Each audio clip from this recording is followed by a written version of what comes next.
সকল শিক্ষার্থী ও অভিভাবকদের আমার চ্যানেলের পক্ষ থেকে জানাই আন্তরিক শুভেচ্ছা ও ভালোবাসা। আজকে আমরা আলোচনা করব অস্বাভাবিক সংখ্যাগত ধর্ম, এবং এটাই হচ্ছে আমাদের এই সলিউশন চ্যাপ্টারের লাস্ট ক্লাস। তো এই ক্লাসটা একটু মনোযোগ দিয়ে সবাইকে শুনতে হবে। তো আজকে হচ্ছে কি যে অস্বাভাবিক সংখ্যাগত ধর্ম। তো অস্বাভাবিক সংখ্যাগত ধর্ম কি না, আমরা যে সংখ্যাগত ধর্মগুলো এতদিন পড়ে এসেছি, যেমন ধরো বাষ্পচাপের আপেক্ষিক অবনমন, স্ফুটনাঙ্কের উন্নয়ন, তারপরে হিমাঙ্কের অবনমন, তারপরে অভিশ্রবণ চাপ, এই যে সংখ্যাগত ধর্মগুলো পড়ে এসেছি। তো এই যে সংখ্যাগত ধর্মগুলোকে আমরা কি করেছিলাম, সেখানে যে কঠিন, অনুদ্বায়ী, তড়িৎ অবিশ্লেষ্য, অসংযোজিত দ্রাব্যের লঘু দ্রবণের ক্ষেত্রে আমরা কি দেখেছিলাম, সেখানে রাউল্টের সূত্র এবং ভ্যান হফের সূত্র, তাই তো। তো এগুলোতে কি হয়েছিল, আমরা যে সংখ্যাগত যে মানগুলো, ধর্মের যে মান, সেটা কি করেছিলাম, আমরা নির্ণয় করেছিলাম। তো এগুলো সবাই কি ছিল, সবাই ছিল যে সেই সমস্ত দ্রাব্যের ক্ষেত্রে যে সমস্ত দ্রাব্যগুলো কি হবে, সেগুলো কঠিন হবে, অনুদ্বায়ী হবে, তড়িৎ অবিশ্লেষ্য হবে এবং অসংযোজিত হবে। সেই দ্রাব্যের দ্রবণের ক্ষেত্রে কিন্তু রাউল্টের সূত্র এবং ভ্যান হফের সূত্র কি ছিল, প্রযোজ্য ছিল। এখন ধরো কোনো একটা দ্রাবকের মধ্যে, ধরো এখানে কিছু দ্রাবক আছে, সেই দ্রাবকের মধ্যে এমন কিছু দ্রাব্য আমরা যোগ করলাম যে দ্রাব্যগুলো, ধরো সে দ্রাব্যগুলো হচ্ছে সংযোজিত, বা সেই দ্রাব্যগুলো সংযোজিত না হয়ে যদি সেটা বিয়োজিত হয় বা তড়িৎ বিশ্লেষ্য হয়,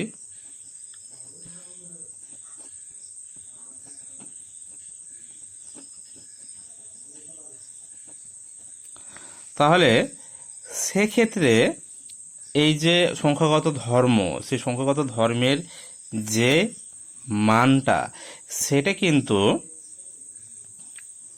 যে তাত্ত্বিক মান এবং যে পরীক্ষালব্ধ মান, সেটার সঙ্গে কিন্তু সমান হয় না। তো যে কোনো সংখ্যাগত ধর্মের ক্ষেত্রে আমরা যে যদি সূত্র প্রয়োগ করি, তাহলে সেক্ষেত্রে আমরা কি পাই, তার একটা তাত্ত্বিক মান পাই।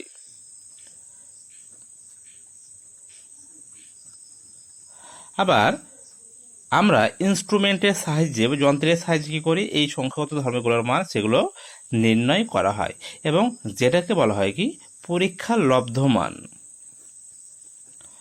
পরীক্ষা লব্ধ মান।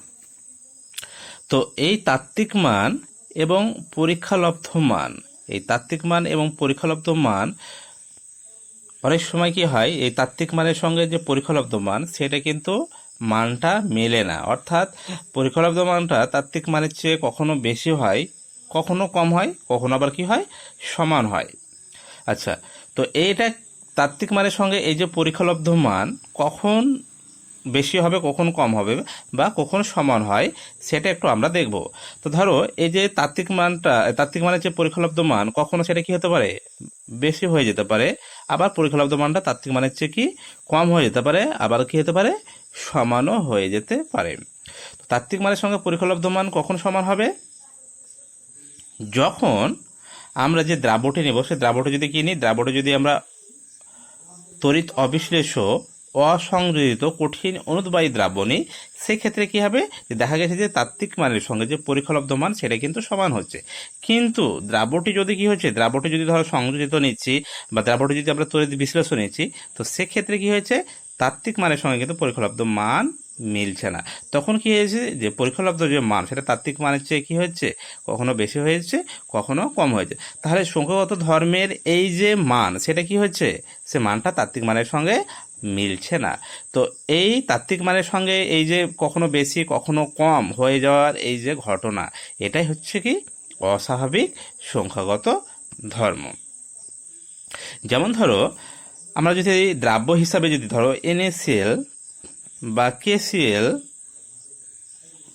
বা ক্যালসিয়াম ক্লোরাইড নিই, তো সেক্ষেত্রে কি দেখতে পাবো, সেক্ষেত্রে দেখতে পাবো যে পরীক্ষালব্ধ মানের সঙ্গে কিন্তু তাত্ত্বিক মানের যে সংখ্যাগত ধর্মের যে মান সেটা পরীক্ষালব্ধ মানের সঙ্গে তাত্ত্বিক মানটা কি হচ্ছে না, মিলছে না। আবার ধরো আমরা যদি বেঞ্জিনে যদি অ্যাসিটিক অ্যাসিড দিই CH3COH, বা আমরা যদি কিনি বেঞ্জোইক অ্যাসিড নিই C6H5COH, তাই তো, এটা হচ্ছে অ্যাসিটিক অ্যাসিড, এটা হচ্ছে বেঞ্জোইক অ্যাসিড। তো যদি আমরা বেঞ্জিনে অ্যাসিটিক অ্যাসিড বা কিনি বেঞ্জোইক অ্যাসিড নিই, তাহলে সেখানেও আমরা কি দেখতে পাবো যে পরীক্ষালব্ধ মানের সঙ্গে যে তাত্ত্বিক মান সেটা কিন্তু মিলছে না। তো কেন মিলছে না তাত্ত্বিক মানের সঙ্গে পরীক্ষালব্ধ মান, সেটা এবার আমরা দেখব। তো প্রথমেই আমরা দেখব যে দেখো কোনো একটা পরীক্ষালব্ধ মানের সঙ্গে তাত্ত্বিক মান মিলছে না, তার কারণ হচ্ছে যে ধরো দ্রাবকটা যদি আমরা কি করি, দ্রাবকটা যদি আমরা এরকম তড়িৎ বিশ্লেষণী, তাহলে তড়িৎ বিশ্লেষণ নেবে, যেহেতু আমরা জানি যে সংখ্যাগত ধর্মগুলো কি সবসময় দ্রাব্যের কণার উপর নির্ভর করে। এবার দ্রাব্যের কণার সংখ্যা যদি কি হয়, পরিবর্তন হয়ে যায়, তাহলে কি হবে, সংখ্যাগত ধর্মের মানেরও কি হবে, পরিবর্তন আসবে। আমরা জানি যে NaCl, KCl, ক্যালসিয়াম ক্লোরাইড এর হচ্ছে তড়িৎ বিশ্লেষ্য। তো যদি NaClকে ধরো জলে বা অন্য কোনো একটা দ্রাবক যদি গোলানো হয়, তাহলে কি হবে, সেটা আয়নে ভেঙে যায়, ভেঙে কি যায় Na+ এবং Cl- আয়ন উৎপন্ন করে, এটা আমরা জানি। তাহলে দেখো যদি আমরা এক একক যদি NaCl করি জলে গুলে দিই, তাহলে সেখান থেকে কি হবে, দুটো আয়ন তৈরি হবে, একটা Na+, একটা Cl-। তার মানে যে কণার যে সংখ্যা, তাহলে একটা থেকে কি হয়ে যাচ্ছে, দুটো হয়ে যাচ্ছে। তার মানে কি হচ্ছে, কণার সংখ্যা কি হচ্ছে, বেড়ে যাচ্ছে। এবার কণার সংখ্যা যদি বেড়ে যায়, তাহলে কি হবে, সংখ্যাগত ধর্মের যে মান সেটাও কি হবে, পরিবর্তন আসবে। একইভাবে বেঞ্জিনে যদি আমরা অ্যাসিটিক অ্যাসিড নিই বা বেঞ্জোইক অ্যাসিড নিই, সেখানে কি হয়, এরা নিজেদের মধ্যে কি হয়, জুড়ে যায়, মানে সংযোজিত হয়ে যায়। যদি ধরো 50টা যদি আমরা অ্যাসিটিক অ্যাসিড নিই, তো 50টা অ্যাসিটিক অ্যাসিড দুটো দুটো করে তারা কি হবে, জুড়ে গিয়ে একটা কণার মতো কি আচরণ করবে, অর্থাৎ তারা কি ডাইমার রূপে অবস্থান করবে। তাহলে সেক্ষেত্রে যেহেতু কণার সংখ্যা কমে যাচ্ছে, তাহলে নিশ্চয়ই সেখানে কি হবে, তাত্ত্বিক মানের সঙ্গে পরীক্ষালব্ধ মান মিলবে না, সেটা কি হবে, পরিবর্তন আসবে। তো এই হচ্ছে কি অস্বাভাবিক সংখ্যাগত ধর্ম। তো এবার এই অস্বাভাবিক সংখ্যাগত ধর্ম কেন দেখা যায়, পরীক্ষালব্ধ মান এবং তাত্ত্বিক মানের সঙ্গে কেন মিলছে না, তার কারণটা এবার আমরা একটু দেখব। আচ্ছা, তো কারণের মধ্যে দেখবো যে যখন দ্রাবটি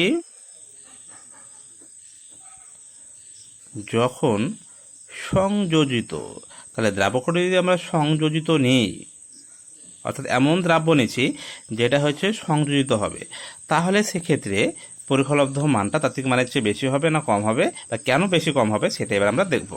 আচ্ছা, তো ধরো এই যে বললাম যে বেঞ্জিনে যদি কি করা হয়, বেঞ্জিনে যদি আমরা অ্যাসিটিক অ্যাসিড গুলে দিই, তাহলে কি হবে, অ্যাসিটিক অ্যাসিডের সংকেত হচ্ছে CH3C≡OH। তো এখানে যদি আমরা ধরো 50টি যদি অ্যাসিটিক অ্যাসিডকে গুলে দিই, তো এই 50টা অ্যাসিটিক অ্যাসিডের মধ্যে দুটো দুটো করে অ্যাসিটিক অ্যাসিড কী হবে, এরা নিজেদের মধ্যে জুড়ে যাবে, জুড়ে গিয়ে কী হবে, এরা ডাইমার রূপে অবস্থান করবে। কিভাবে থাকবে দেখো,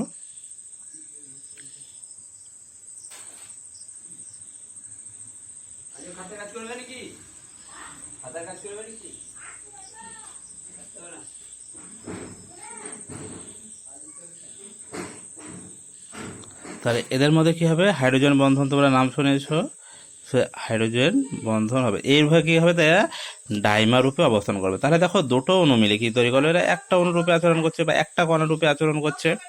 তার মানে এখানে যদি 50টার মধ্যে যদি ধরো 50টাই কি হলো, 50টার মধ্যে দুটো দুটো করে জুড়ে যায়, তাহলে টোটাল যে কণার সংখ্যা 50 থেকে এখন কটা হয়ে যাবে, 25টি কণার সংখ্যা হয়ে যাবে। সেটা হতে পারে।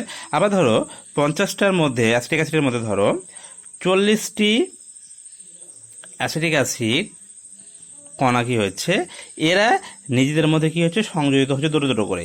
বাকি 10টি কি হচ্ছে, যে রূপে ছিল সেই রূপে থাকছে, অর্থাৎ এরা কিন্তু ডাইমার তৈরি করবে না।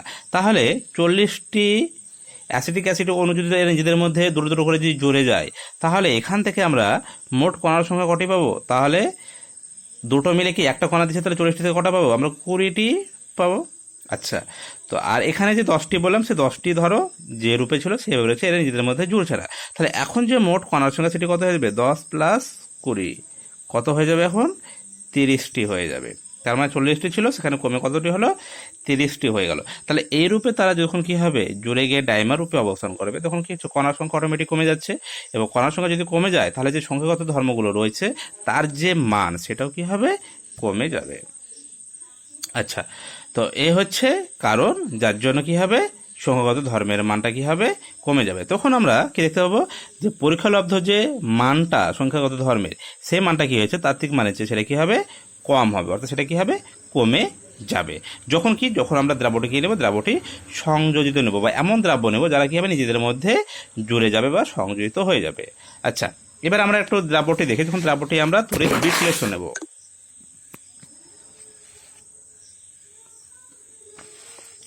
আচ্ছা,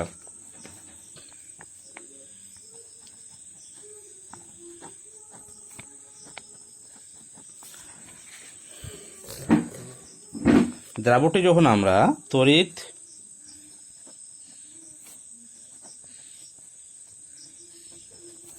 বিশ্লেষণ নেব তখন কি হবে? আচ্ছা, দ্রাবটি যদি আমরা তড়িৎ বিশ্লেষণ নিই তাহলে কি হবে? যেমন ধরো জলে তুমি কি করেছো? NaCl গুলে দিয়েছো। তো ধরো এখানে 100টি NaCl একক গুলে দিয়েছো। তাহলে ধরে নিলাম যে 100টি NaCl একক জলের মধ্যে গোলানো হয়েছে। এবার ধরো এই 100টি NaCl একক যদি 100টাই যদি কি হয় আয়নে ভেঙে যায়, কি করবে? Na প্লাস এবং Cl মাইনাস আয়ন দেবে, তাই তো?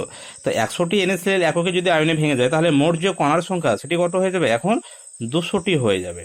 তা 200টি যদি হয়ে যায় তাহলে নিশ্চয়ই কি হয়েছে? এর মধ্যে কণার যে সংখ্যা সেটা কি হচ্ছে? বেড়ে যাচ্ছে। তাহলে যে সংখ্যাগত ধর্মের মান সেটাও কি হবে? বেড়ে যাবে। তখন পরীক্ষালব্ধ মানটা কি হবে? তাত্ত্বিক মানের চেয়ে বেড়ে যাবে।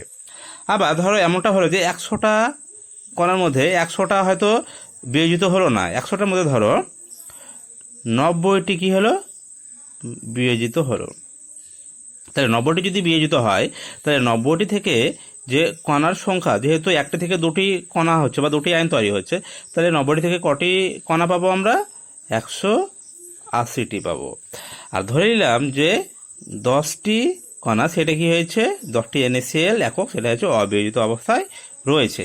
তাহলে এখন যে কণার সংখ্যা সেটা কত হবে? 180 প্লাস 10 সমান সমান কত হবে? 190টি হয়ে যাবে। তার মানে দেখো, তার মানে কি যে কণার সংখ্যা আমি যদি NaCl বা তড়িৎ বিশ্লেষক কোনো যদি দ্রাব্য যোগ করি সবসময় কি হচ্ছে? কণার সংখ্যা বাড়ছে। আবার ধরো এটা না হয়েছে 50টা NaCl কি হয়েছে? বিয়োজিত হয়েছে, 50টা কি হয়েছে? অবিয়োজিত হচ্ছে। তাহলে সেখানেও দেখতে পাবো কি যে 50টা থেকে কি হবে? 100টা আমরা কি পাবো? Na plus Cl minus ion মোট 100টা হবে, আর 50টা কি থাকবে? অবিয়োজিত থাকবে। তার মানে মোট 150টা হয়ে যাবে। অর্থাৎ আলটিমেটলি কি হচ্ছে? যে জটাই আয়নে ভাঙুক না কেন, সে 10টা হোক, 20টা হোক, 30টা হোক, 40টা হোক, কণার সংখ্যা কিন্তু তড়িৎ বিশ্লেষণ যদি দ্রাবণে, তাহলে কণার সংখ্যা আলটিমেটলি বাড়ছে। তাহলে কণার সংখ্যা বেড়ে গেলে যে যে সংখ্যাগত যে ধর্মে যে পরীক্ষালব্ধ মান সেটা কি হবে? সে মানটা আমরা তাত্ত্বিক মানের চেয়ে বেশি পাবো। তো সেই কারণে যখনই কি নেব আমরা কোনো একটা দ্রাবকের মধ্যে যদি আমরা কি তড়িৎ বিশ্লেষ্য বা সংযোজিত কি হয় দ্রাব্য যোগ করি, তাহলে সেক্ষেত্রে সংখ্যাগত ধর্মের পরীক্ষালব্ধ মানের সঙ্গে তাত্ত্বিক মান কিন্তু কখনোই মিলবে না। তো এটাই হচ্ছে কি অস্বাভাবিক সংখ্যাগত ধর্ম। আচ্ছা, এবার আমরা যে আণবিক ভর বা আণবিক গুরুত্ব নির্ণয় করেছিলাম, তাহলে এই আণবিক ভর বা আণবিক গুরুত্বের মানটার কি পরিবর্তন হবে যখন আমরা তড়িৎ বিশ্লেষ্য এবং সংযোজিত দ্রাব্য নেব?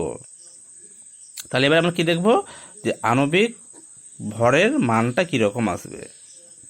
আচ্ছা, তো এর আগে যখন আমরা সংখ্যাগত ধর্মগুলো পড়েছিলাম সেখানে তোমাদের নিশ্চয়ই মনে আছে যে যেমন ধরো যে স্ফুটনাঙ্কের উন্নয়ন ডেল টিবি, তাই তো? ডেল টিবির ক্ষেত্রে যখন আমরা এই যে রাউল্টের সূত্র সেখানে কি পেয়েছিলাম? KB into M. তো এখান থেকে আমরা কি বের করেছিলাম? যে দ্রাব্যের। আচ্ছা, তো এই যে অস্বাভাবিক সংখ্যাগত ধর্ম তার সঙ্গে যে আণবিক ভরটা কিভাবে পরিবর্তন হচ্ছে সেটা কিন্তু এবার আমরা দেখব।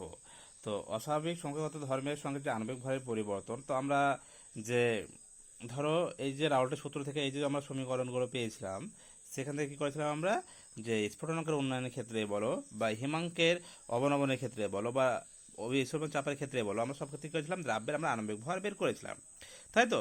তো ধরো স্ফুটনাঙ্কের যখন উন্নয়নের ক্ষেত্রে আমরা কি দেখেছিলাম যে M2 সমান K B into W2 into 1000 by W1 into del T B, তাই তো। এটা আমরা আগেই দেখেছিলাম।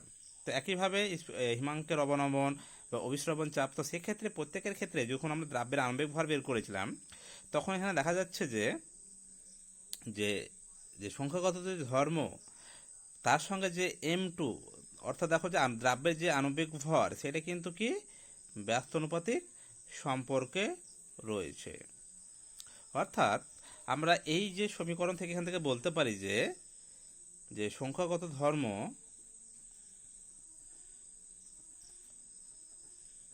এর সঙ্গে যে আণবিক ভরের যে সম্পর্ক সেটা হচ্ছে কি ব্যস্তানুপাতিক।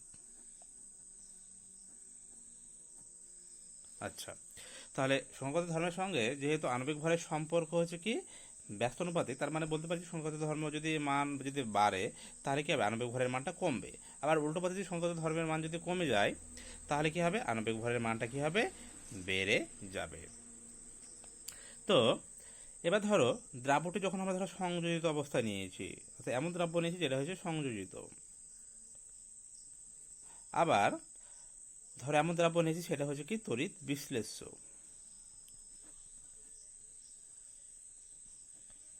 তো সেক্ষেত্রে M2 অর্থাৎ দ্রাব্যের যে আণবিক ভর সেটা সংযোজিতের ক্ষেত্রে কি হবে এবং তড়িৎ বিশ্লেষণের ক্ষেত্রে কি হবে সেটা এবার আমরা দেখব।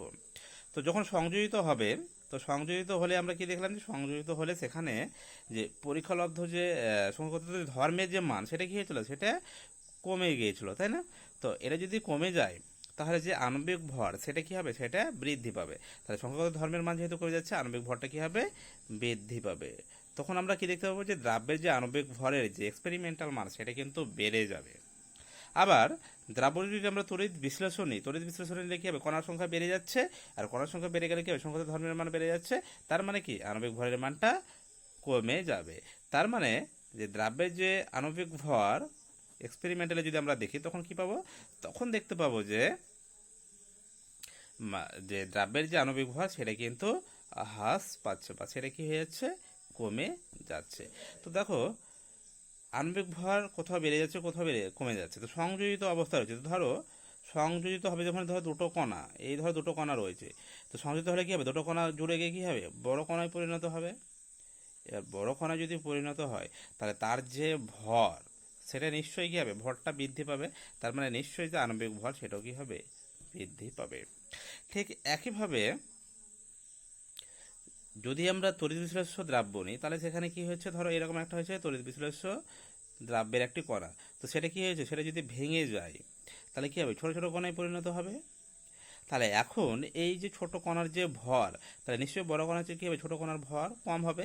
তার মানে যে আণবিক ভর সেটার মানটা কী হবে, সেটার মানটা কী পাবো আমরা, কম পাবো। তো যেটা আমরা কি দেখলাম, যে যেমন অ্যাসিটিক অ্যাসিডের ক্ষেত্রে দেখতে পেলাম, অ্যাসিটিক অ্যাসিডের ক্ষেত্রে কি দেখতে পেলাম, যে ধরো CH3 C⋯OH, তাই তো।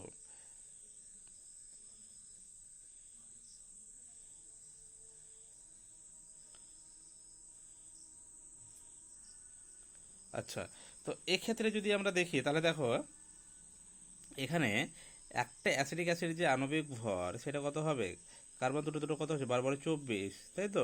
Hydrogen 4, oxygen 16 16 32। তো এটা একটা অ্যাসিটিক অ্যাসিড অণুর ক্ষেত্রে যে আণবিক ভর সেটা যদি যোগ করি কত পাচ্ছি আমরা, 4 30, কত হচ্ছে 60।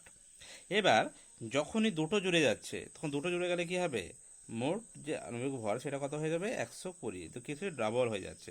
তার মানে যখনই অ্যাসিটিক অ্যাসিড এইরকমের ডাইমার রূপে থাকবে তখন কি হবে, তার যে আণবিক ভর সেটা তখন 60 না পেয়ে কত পাবো আমরা, 120 পাবো। তাহলে নিশ্চয়ই কি হবে, আণবিক ভরটা কি হবে, বৃদ্ধি পাবে। ঠিক একইভাবে যেগুলো তড়িৎ বিশ্লেষণ হবে, যেমন ধরো NaCl, NaCl এর ক্ষেত্রে এর যে সংকেত ভর সেটা কত আছে 58.5। তো এটাকে যখন এটা কি হবে NaCl যখন আয়নে ভেঙে যায় Na প্লাস এবং Cl মাইনাস আয়ন উৎপন্ন করবে, তাহলে নিশ্চয়ই এর যে মানটা সেটা কি হবে অর্ধেক আসবে, প্রায় 30-এর কাছাকাছি এরকম একটা মান আসবে, তাই তো। তার মানে কি হচ্ছে যে আণবিক ভরটা যখন কি হয়ে যাচ্ছে মানটা হ্রাস পাচ্ছে বা কমে যাচ্ছে। তাহলে কি দেখতে পেলাম, যদি দ্রাবটি যদি সংযোজিত হয় তাহলে কি আণবিক ভরের মানটা বৃদ্ধি পাবে, যদি দ্রাবটি যদি কি হয় তড়িৎ বিশ্লেষণ হয় আণবিক ভরের মান কি পাবো আমরা কম পাবো। আচ্ছা, তো এই যে অস্বাভাবিক সংখ্যাগত ধর্ম আমরা এতক্ষণ দেখলাম, তো এই অস্বাভাবিক সংখ্যাগত ধর্মের জন্য আমরা যে বিজ্ঞানী যে ভ্যান হফ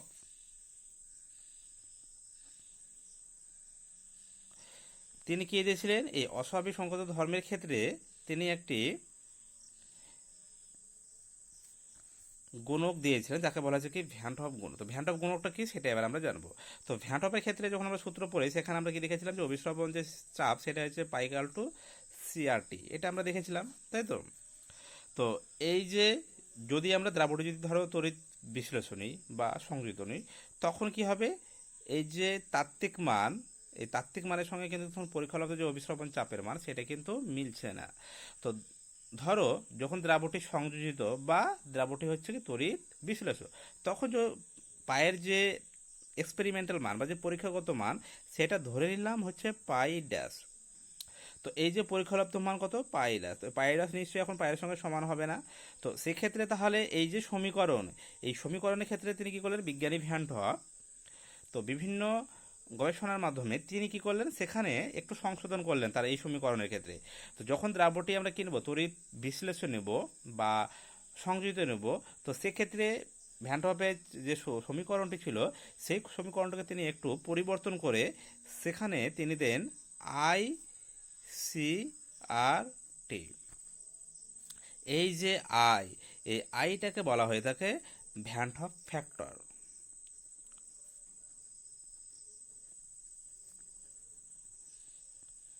তো এই যে ভ্যান হফ ফ্যাক্টর, এই ভ্যান হফ ফ্যাক্টরে এই মান বসিয়ে তখন কি করা হয় যে পরীক্ষালব্ধ যে মান সেটার সঙ্গে কি করা হয় সেটা সমান হয়। তো এবার আমরা যদি ধরো এইখান থেকে এটাকে যদি আমরা ভাগ করি তাহলে কি হচ্ছে দেখো পাই ড্যাশ বাই পাই সমান কি পাচ্ছি আমরা আই সিআরটি বাই সিআরটি। তাহলে কেটে কাটাকাটি করলে কি হচ্ছে পাই ড্যাশ বাই পাই সমান সমান হচ্ছে আই। তার মানে আই সমান তাহলে কি পাচ্ছি পাই ড্যাশ বাই পাই, অর্থাৎ অভিস্রবণ চাপের যে পরীক্ষালব্ধ মান এবং অভিস্রবণ চাপের যে তাত্ত্বিক মান তার যে অনুপাত সেটাই হচ্ছে কি ভ্যান হফ গুণক বা ভ্যান হফ ফ্যাক্টর। অর্থাৎ যদি ধরো আমরা তড়িৎ বিশ্লেষ্য বা যদি সংযোজিত আমরা দ্রাব্য নিই, সেই দ্রাব্যের লঘু দ্রবণের পরীক্ষালব্ধ অভিস্রবণ চাপ এবং তাত্ত্বিক অভিস্রবণ চাপের মানের অনুপাতকে বলা হচ্ছে কি ভ্যান হফ গুণক। তো এই ভ্যান হফ গুণক কেবলমাত্র যে অভিস্রবণ চাপের ক্ষেত্রে যে প্রযোজ্য সেটা নয়, এছাড়া এর কি দেখা যাচ্ছে যে আরও যে সংখ্যাগত ধর্মগুলো রয়েছে, অর্থাৎ বাষ্পচাপের আপেক্ষিক অবনমন, স্ফুটনাঙ্কের উন্নয়ন, হিমাঙ্কের অবনমন, সমস্ত ক্ষেত্রে কি দেখা যাচ্ছে এই ভ্যান হফ গুণক সেই সূত্র থেকে কি হচ্ছে বা সেখান থেকে কি হচ্ছে পাওয়া যাচ্ছে। তো তাদের যখন আমরা পরীক্ষালব্ধ মান এবং তাত্ত্বিক মানের যে অনুপাত নিচ্ছি সেই অনুপাত থেকেও কিন্তু সেখান থেকেও ভ্যান হফ ফ্যাক্টরকে পাওয়া যায়। তো এটা যেমন অভিস্রবণ চাপের ক্ষেত্রে পরীক্ষালব্ধ অভিস্রবণ চাপ বাই তার তাত্ত্বিক মান, ঠিক একইভাবে আমরা যদি বাষ্পচাপের আপেক্ষিক অবলম্বনের পরীক্ষালব্ধ মান এবং বাষ্পচাপের আপেক্ষিক অবলম্বনের তাত্ত্বিক মান এই দুটো মানকে যদি অনুপাত করি সেখান থেকে কী পাবো আমরা ভ্যান হফ গুণকটি পেয়ে যাব। ঠিক একইভাবে স্ফুটনাঙ্কের উন্নয়নের ক্ষেত্রেও আমরা আবার হিমাঙ্কের অবনমন, তো সবগুলোর ক্ষেত্রে কি হচ্ছে যে ভ্যান হফ গুণক কিন্তু আমরা প্রযোজ্য বা পেয়ে থাকি। আচ্ছা, তো এই যে ভ্যান হফ গুণকের সঙ্গে তাহলে আমরা কি করে পাই সেটা এবার আমরা দেখলাম। তো এই ভ্যান হফ গুণকের সঙ্গে এবার যে দ্রাব্যের যে আণবিক ভর তার কি সম্পর্ক সেটা এবার একটু আমরা দেখে নিই। তো দেখো এখানে আয়ের সঙ্গে যে পরীক্ষালব্ধ মান এবং তাত্ত্বিক মান সেটা কি উপরে যে পরীক্ষালব্ধ মান নিচে হচ্ছে কি তাত্ত্বিক মান। এবার আমরা একটু আগে দেখে এলাম যে দ্রাব্যের যে আণবিক ভর সেখানে সংখ্যাগত ধর্মের সঙ্গে দ্রাব্যের যে আণবিক ভরটা তার সম্পর্ক ছিল কি ব্যস্ত অনুপাতিক সম্পর্ক। তাহলে যদি আমরা এবার এই আয়ের সঙ্গে যদি আমরা যদি আণবিক ভরের যদি আমরা সম্পর্ক দেখি তাহলে সেখানেও আমরা কি দেখতে পাবো যে যেহেতু এখানে দেখো পরীক্ষালব্ধ পাই ড্যাশটি কি রয়েছে উপরে রয়েছে এবং যেহেতু এই সংহত ধর্মের সঙ্গে আণবিক ভরের সম্পর্ক হচ্ছে ব্যস্ত সম্পর্ক। তো সেই কারণে যে পরিখলব্ধ যে আণবিক ভর সেটা কি হবে, নিচে চলে আসবে, কারণ যেহেতু একটা সঙ্গে আরেকটা সম্পর্ক কি ব্যস্ত সম্পর্ক। তখন এই এমটা অর্থাৎ তাত্ত্বিক যে মানটা এবং যে পরিখলব্ধ যে মানটা সেটা কি হবে, সেটা এখানে তার আয়ের সঙ্গে কি হবে, এইভাবে সমান হবে। তাহলে উপরে হচ্ছে কি এখানে তাত্ত্বিক মান, নিচে হচ্ছে কি পরিখলব্ধ মান। আচ্ছা, তো এক্ষেত্রে যদি ধরো দ্রাবকে যদি সংযোজিত নিই আমরা,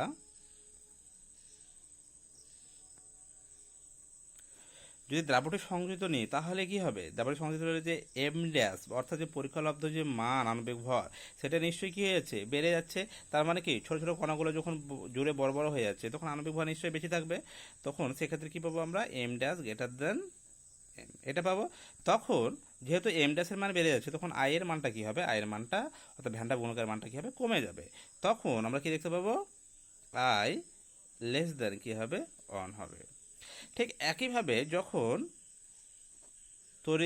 দ্রাবটি আমরা কি নেব, বিয়োজিত নেব বা তড়িৎ বিশ্লেষণ নেব, তখন কি দেখতে পাবো না, তখন দেখতে পাবো যে যে পরিখলব্ধ যে আণবিক ভরের মান সেটা কি হয়েছে, তাত্ত্বিক মানের চেয়ে সেটা কমে যাচ্ছে। তখন কি হবে, M dash less than M. তখন এইটার মান কমে গেলে তখন কি আয়ের মান বেড়ে যাবে, তখন আয়ের মানটা কি হয়ে যাবে, একের চেয়ে বৃদ্ধি পাবে। যদি যদি এই এম এবং এই যে এম ড্যাশ এই দুটো মান যদি সমান হয়, অর্থাৎ তাত্ত্বিক মান এবং পরিখলব্ধ মান দুটোই যদি সমান হয়, অর্থাৎ এম সমান হচ্ছে এম ড্যাশ, তখন আমরা কত পাবো, আই সমান কত হবে, সমান, তখন আই সমান হয়ে যাবে কত, অন। তো দ্রাবটি যদি সংযোজিত নিই তাহলে কি হবে, এখানে আয়ের মানটা কি একের চেয়ে কম হবে, দ্রাবক যদি বিয়োজিত নিই তাহলে আয়ের মান একের চেয়ে বেশি হবে। যদি আমরা কি নিই, অর্থাৎ এমন একটা দ্রাব্য নিচ্ছি সেটা হচ্ছে অসংযোজিত এবং তড়িৎ অবিশ্লেষিত, তো সেক্ষেত্রে যেহেতু তাত্ত্বিক আণবিক ভরের সঙ্গে পরিখলব্ধ আণবিক ভরের মান সমান হবে, তখন যে ভ্যান টপ গুণকের মান সেটা কিন্তু কত হবে, অন হয়ে যাবে। তো এই হচ্ছে কি ভ্যান টপ গুণকের সঙ্গে কি আণবিক ভরের সম্পর্ক। আচ্ছা, এবার আমরা এই যে ভ্যান টপ যে এই যে ফ্যাক্টরটা, এটা যেমন আমরা কি অভিস্রবণ চাপের ক্ষেত্রে যেমন কি হলো প্রযোজ্য হলো, ঠিক একইভাবে যে আরও যে সংখ্যাগত ধর্মগুলো রয়েছে, অর্থাৎ কি কি দেখেছিলাম আমরা, বাষ্পচাপের আপেক্ষিক অবনমন, স্ফুটনাঙ্কের উন্নয়ন বা হিমাঙ্কের অবনমন, তো সেক্ষেত্রে যে সূত্রগুলো পেয়েছিলাম, তো সেখানে যদি আমরা সংশোধিত করি সূত্রগুলোকে তড়িৎ বিশ্লেষ্য এবং সংযোজিত দ্রাব্যের ক্ষেত্রে, তখন আচ্ছা, তো বাষ্পচাপের ফর্মুলা কি ছিল, P naught minus P by P naught, এটা কার ক্ষেত্রে পেয়েছিলাম, বাষ্পচাপের আপেক্ষিক অবনমন, সেটা কার সঙ্গে সমান হয়েছিল, x2। তো এখানে যদি এবার আমরা ভ্যান টপ ফ্যাক্টর আই লাগিয়ে দিই, তখন এটা কি হয়ে যাচ্ছে যে তড়িৎ বিশ্লেষ্য এবং সংযোজিত দ্রাব্যের ক্ষেত্রে বাষ্পচাপের যে আপেক্ষিক অবনমন তারা সেখানে সংশোধিত করে সেখানে কি করা হলো, সমীকরণে আই দেওয়া হলো। তো ঠিক একইভাবে আর যে সূত্রগুলো রয়েছে, রাউল্টের সূত্রগুলো রয়েছে, সেখানে যেমন ধরো স্ফুটনাঙ্কের উন্নয়নের ক্ষেত্রে আমরা দেখেছিলাম কে বি ইন্টু এম, তাই তো। তো সেখানেও যদি আমরা ভ্যান টপ গুণক লাগিয়ে দিই তাহলে সেখানেও কি হবে, সমীকরণটি হয়ে যাবে। এবং এটাও কি, এটা হচ্ছে কি যে দ্রাব্যটি নিচ্ছি সেই দ্রাব্যটি হচ্ছে তড়িৎ বিশ্লেষ্য এবং সংযোজিত দ্রাব্য। একইভাবে আমরা স্ফুটনাঙ্কের উন্নয়ন হিমাঙ্কের অবনয়নের ক্ষেত্রে প্রয়োগ করতে পারি আমরা কে ইন্টু এম। তো এইভাবে কি হয়, প্রত্যেকটি সংগত ধর্মের সঙ্গে ক্ষেত্রে কি করা হয়, আই প্রযোজ্য হয়। তো এই হচ্ছে কি তাদের সংশোধিত সূত্রের রূপটি। আচ্ছা, এবার আমরা দেখব যে এই দ্রাব্যের আয়নন মাত্রার সঙ্গে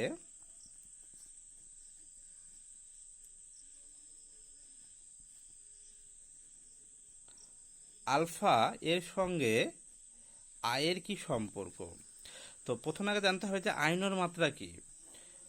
ধরো এখানে একটা দ্রাবক রয়েছে, সে দ্রাবক কি করেছে, ধরো NaCl যোগ করলে 100টি NaCl একক যোগ করে দিলে, তো ধরো এই 100টি NaCl এককের মধ্যে যদি 100টি NaCl একক যদি বিয়োজিত হয়ে কি করে Na প্লাস এবং ধরো Cl মাইনাস আয়ন উৎপন্ন করলো, তার মানে কি হলো 100টি Na প্লাস এককে কি হলো, বিয়োজিত হলো বা আয়নিত হলো, তখন তার যে আয়নায়ন মাত্রা সে আলফার মান সেটা কি হবে 100% হবে।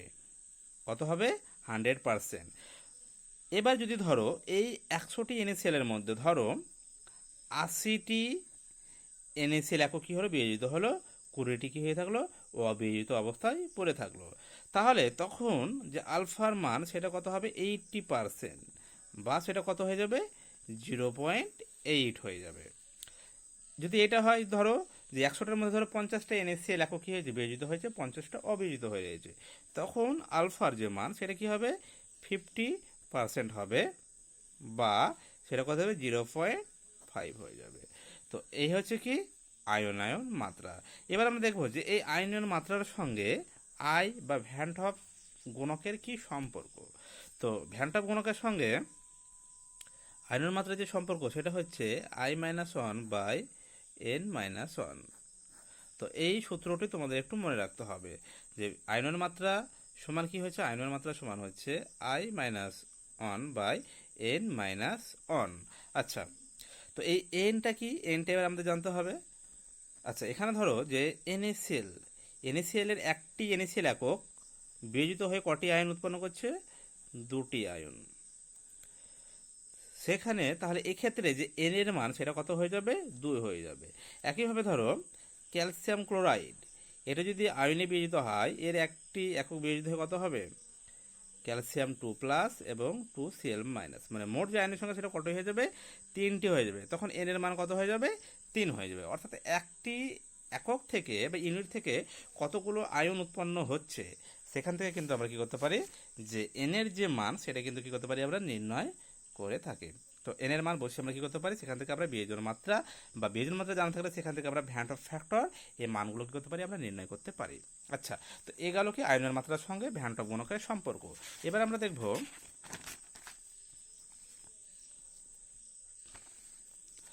যে সংযোজিত মাত্রার সঙ্গে সংযোজিত মাত্রা এক্স এর সঙ্গে কি করব আমরা ভ্যান টপ ফ্যাক্টরের সম্পর্ক। তো সংযোজিত মাত্রা কি, ঠিক একইভাবে সংযোজিত মাত্রা হচ্ছে যে ধরো একটিখানে দ্রাবক রয়েছে, সেই দ্রাবকের ক্ষেত্রে ধরো 100টি তুমি কি করলে অ্যাসিটিক অ্যাসিড নিলে অনু। তো এবার যদি এই 100টি যদি কি হয় 100টি অ্যাসিটিক অ্যাসিড যদি এখানে কি হয় সংযোজিত অবস্থায় হয়ে থাকে 100টি, তাহলে সেক্ষেত্রে যে সংযোজিত মাত্রার মান এক্স সেটা কি হয়ে যাবে পুরো 100% হয়ে যাবে। কত হয়ে যাবে 100% হয়ে যাবে। কিন্তু ধরো এর মধ্যে ধরো 50টি অ্যাসিটিক অ্যাসিড অণু কি সংযোজিত অবস্থায় রয়েছে, 50টি কি যে অবস্থা যে রূপে ছিল সেই রূপেই রয়েছে, তখন সেক্ষেত্রে সংযোজিত মাত্রার মান সেটা কত হয়ে যাবে 50%, অর্থাৎ সেটা হয়ে যাবে 0.5। ঠিক এইভাবে কি হয় সংযোজিত মাত্রাটাকে নির্ণয় করা হয়। তো এখন এই সংযোজিত মাত্রার সঙ্গে যে ভ্যান টপ যে ফ্যাক্টর তার কি সম্পর্ক। তো সংযোজিত মাত্রা যদি আমরা এক্স দ্বারা প্রকাশ করি তো এক্স সমান হবে এখানে I-1 এখানে 1/N-1, অর্থাৎ এখানে কি হয়েছে অনন্যক হয়ে যাচ্ছে, তখন এটা হচ্ছে সংযোজিত মাত্রার সঙ্গে ভ্যান টপ গুণকের সম্পর্ক। এখন দেখো এই এনটা আমরা কি করে নির্ণয় করব, ঠিক একইভাবে এখানটায় এনটা আমরা কি করে নির্ণয় করব, যে ধরো যে অ্যাসিটিক অ্যাসিড আমরা নিয়েছিলাম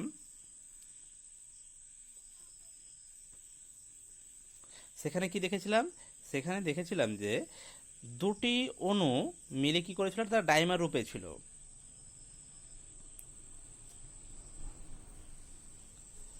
অর্থাৎ 2টি করে অণু যখন জুড়ে ছিল তখন তার ডাইমার রূপে ছিল, তখন এন এর মান কত হয়ে যাবে 2 হয়ে যাবে। এবার যদি ধরো কোনো দ্রাবের ক্ষেত্রে 3টি অণু বা কারোর ক্ষেত্রে 4টি অণু পরস্পর জুড়ে রয়েছে, তাহলে সেক্ষেত্রে এন এর মান 4টি হবে বা 3টি হবে। তো ধরো এরকম এনখানা ধরো এ আছে, এনখানা ধরো দ্রাব্য রয়েছে, সে এনখানা দ্রাব্য যদি কি হয় এই এনখানা দ্রাব্য যদি নিজেদের মধ্যে জুড়ে গিয়ে এই রূপে অবস্থান করে, অর্থাৎ সবগুলোকে নিজের মধ্যে জুড়ে যায় এনখানায়, তাহলে তখন এন এর মানটা আমরা এখানে বসিয়ে দেবো। যখন না হবে এন এর মান, তো এন এর মান যদি 2 হয় তাহলে এন এর মান 2, অর্থাৎ 2 যদি এরা জুড়ে যায় গিয়ে ডাইমার রূপে থাকে তাহলে সেটা কত হবে এন এর মান 2 হবে। ধরো 3টি অণু কি হয়েছে নিজের মধ্যে জুড়ে যাচ্ছে, তাহলে কি হবে তখন এন এর মান 3 হয়ে যাবে। বা 4টি অণু মিলে যদি নিজের মধ্যে টেট্রামার রূপে অবস্থান করে তখন এন এর মান কত হয়ে যাবে 4 হয়ে যাবে। অর্থাৎ যতগুলো একক নিজের মধ্যে জুড়ে থাকছে সেটাই হয়ে যাচ্ছে কিন্তু এন এর মান। তো এইভাবে কি হবে আমরা সংযোজিত মাত্রা সংখ্যা ভ্যান টপ গুণকের সম্পর্ক আমরা নির্ণয় করে থাকি।